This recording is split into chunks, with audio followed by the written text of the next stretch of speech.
Listen, there have been some interesting things that I've read about.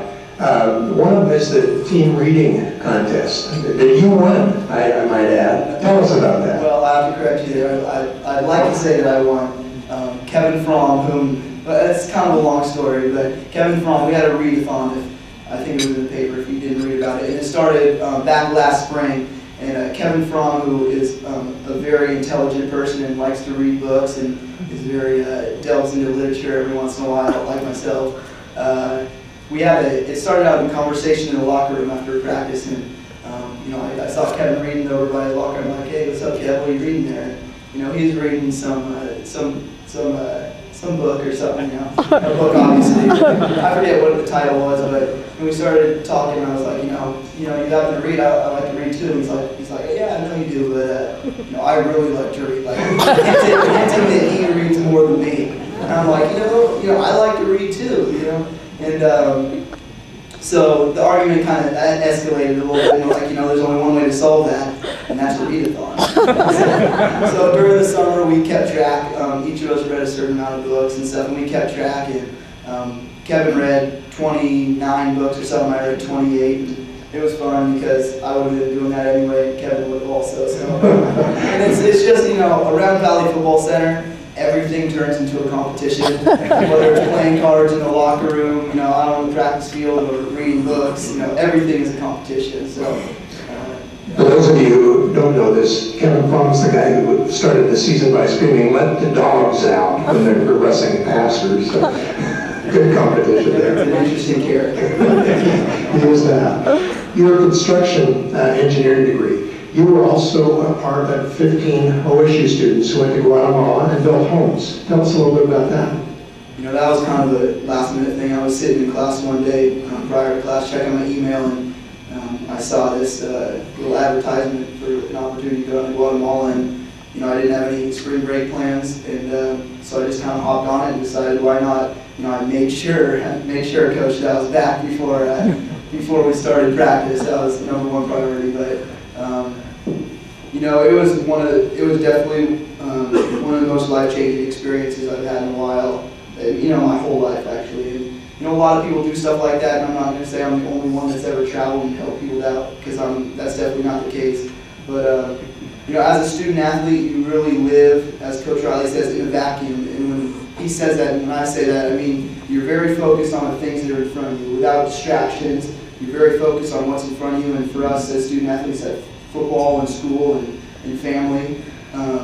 And within that, you're very focused on yourself and self-improvement, and that's crucial for being successful in football and in school from what I've discovered. But I also realized that there's other things outside that as well, and that's really what I pursued when I decided to go down to Guatemala. And we went down there and built 2 houses. For 2 families that really needed them. I could go on and on about the conditions they lived in, but you have to look at my pictures to really understand. But, it was very fulfilling. It was awesome because I didn't know one person in that group when I got on the plane in PDX, and when we flew back into PDX after the trip, I could consider them all my best friends. And, that's a tribute to having something to focus on, having something to to do a real project, and we were all focused on that one thing, and that really brought us together. In every way, it was an awesome experience. So. And for that, you are one of 20 college student athletes who will be going to the Sugar Bowl in New Orleans and accepting a humanitarian award. So.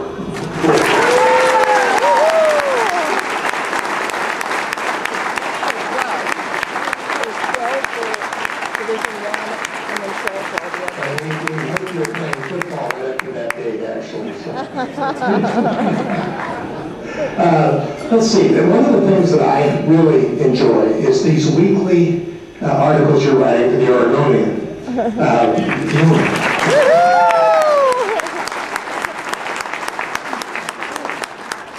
Give us, for those who haven't read them, a few of the subjects, and how long did it take you to write those, and did he let you out of practice to do it? Not the case. A freelancer from the Oregonian came to me early in fall camp, and I always at least I try to keep a journal, in the past. But a freelancer from the Oregonian, Lindsay Schnell, came to me and kind of worked with our sports information director, and they asked me if I wanted to do a journal every week, and I said, absolutely, I'd love to. I never was really considered myself a writer at all. I still don't really before this, but I thought that I'd try my hand at it and see what I couldn't come up with. And it's easy. I feel like for the people that do appreciate the things that I write, I really appreciate that you appreciate it. But I think for me, my feeling is that it's easy to write those because I have such great content to write about in football, and I think it's something that people are interested in, and everybody likes the inside view kind of, and hopefully I provide that. But I typically write them in about an hour and a half, just sit down and kind of think about what our themes are from that week, what we get from the coaching staff and around in our program, and I just try to reflect that through the words that I write, and hopefully I'm able to do that. Well, the last thing that I would ask you is, as you get down to the end of your senior year and this game coming up, talk a little bit about the preparation that the team has for this coming Civil War and what this means. As far as preparation goes, it's really the same as any other game. There's a reason that we've gotten ourselves to this point, and there's no reason to change exactly what we've been doing. So, as always, we'll go out on Saturday and start preparing with a positive attitude and with a lot of reasons to prepare for a good team in Oregon. And it means a lot being from the state of Oregon and having my parents be Oregon State fans and being around U of O fans all the time. But the one thing I know is I have to comment on that is they're always trying, the Oregon fans, because I have a lot of friends from Lincoln High School, and I saw them just this last weekend before Thanksgiving, and I was surprised at how much they were trying to get me to talk trash about the Ducks. And I had to hold off because I knew that's not what Coach Riley would want.